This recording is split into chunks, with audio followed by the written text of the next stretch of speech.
We provide you the platform to turn your dreams into reality. Give wings to your aspirations with KR Mangalam University. देशभक्त में आज बात शिक्षा और साहित्य जगत में बड़ा नाम कमाने वाले हृदय नारायण दीक्षित जी की। लेखक से लेकर राजनीतिक जगत में उन्होंने खूब नाम कमाया। बड़े बड़े जटिल विषयों को आसान भाषा में पाठकों तक पहुंचाया। उनकी विशेषता यही रही, मुश्किल हालातों से निकलकर एक शानदार लेखक और एक कुशल राजनीतिज्ञ के संघर्ष से जुड़ी है हमारे आज के देशभक्त की ये कहानी।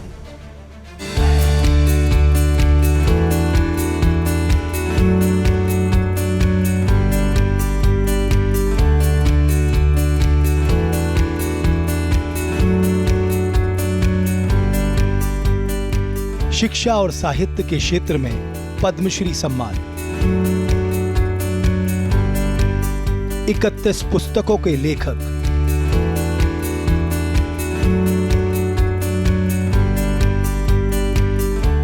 पत्र पत्रिकाओं में 6000 से ज्यादा लेख, यूपी विधानसभा के पूर्व अध्यक्ष।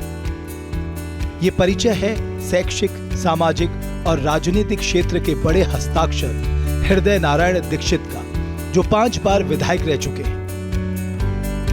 हृदय नारायण दीक्षित अच्छे लेखक हैं। सामाजिक और धार्मिक मुद्दों को आम लोगों के लिए सरल भाषा में लिखते हैं और राजनीति से कहीं ज्यादा पढ़ने और लिखने में व्यस्त रहते हैं।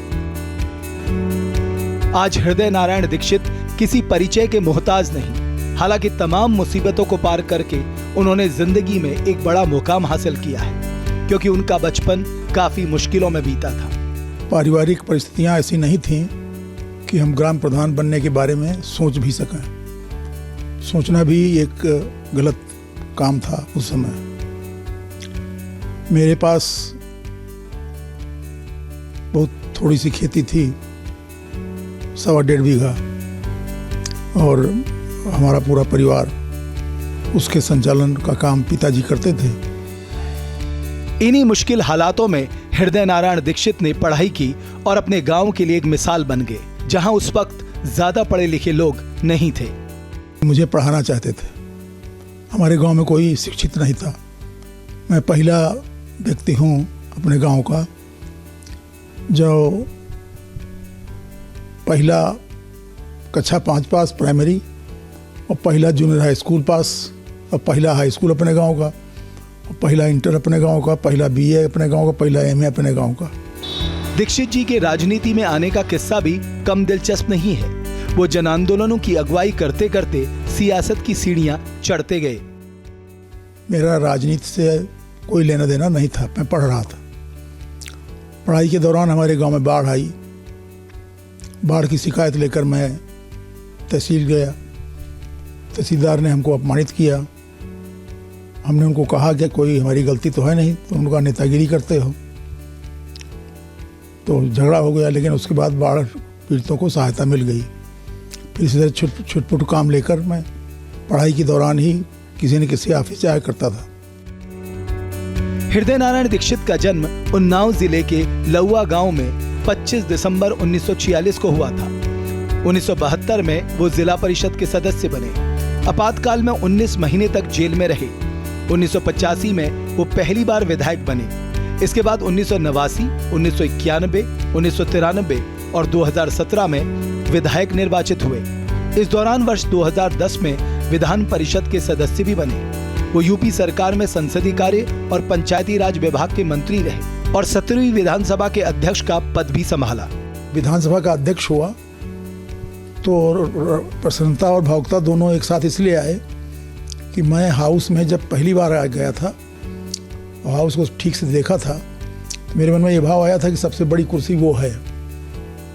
और जब 2-3 बार मैं एमएलए हो गया तो मुझे लगा कि बड़ी कुर्सी के लायक मैं हो रहा हूँ। तो वहाँ जरूर भावुकता हुई थी और पहली बार विधायक होने पर भावुकता हुई थी।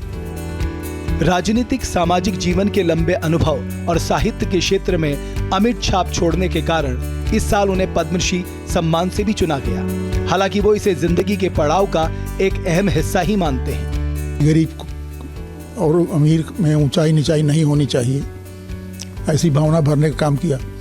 और छात्रों में मैं जब भी बोला हूँ, जब भी कभी यूनिवर्सिटी बुलाती हमको है या हमारे ज़िले में जो डिग्री कॉलेज हैं वो बुलाते हैं, तो मैं वहाँ एक ही बात कहता हूँ कि देखो भाई, पढ़ने का लाभ है अपना। और कई नौजवान कहते हैं ऐसा कि जब हृदय नारायण दीक्षित बगैर किसी साधन के एमएलए बन सकते हैं, तो बगैर किसी साधन के मैं इंजीनियर क्यों नहीं बन सकता? पैसा कोई मायने नहीं रखता। और नौजवानों में उत्साह भरना, और मैं दावे के साथ कहता हूँ हमारे ज़िले के नौजवान हमारी प्रेरणा से बहुत ज़्यादा उत्साहित होते हैं। हृदय नारायण दीक्षित ने वो मुकाम हासिल किया जिसका लोग सपना देखते हैं। अब वो पठन पाठन का काम करते हैं, जिंदगी से बेहद संतुष्ट हैं और समाज के लिए और भी बहुत कुछ करना चाहते हैं। जहाँ भक्ति है हर शब्द में, कथाओं में छिपे हैं दिव्य रहस्य, और ज्योतिष देता है जीवन को दिशा। धर्म से जुड़ी हर बातों को जानने के लिए हमारे चैनल स्तुति को सब्सक्राइब करें। चैनल पर जाने के लिए इस लिंक पर क्लिक करें।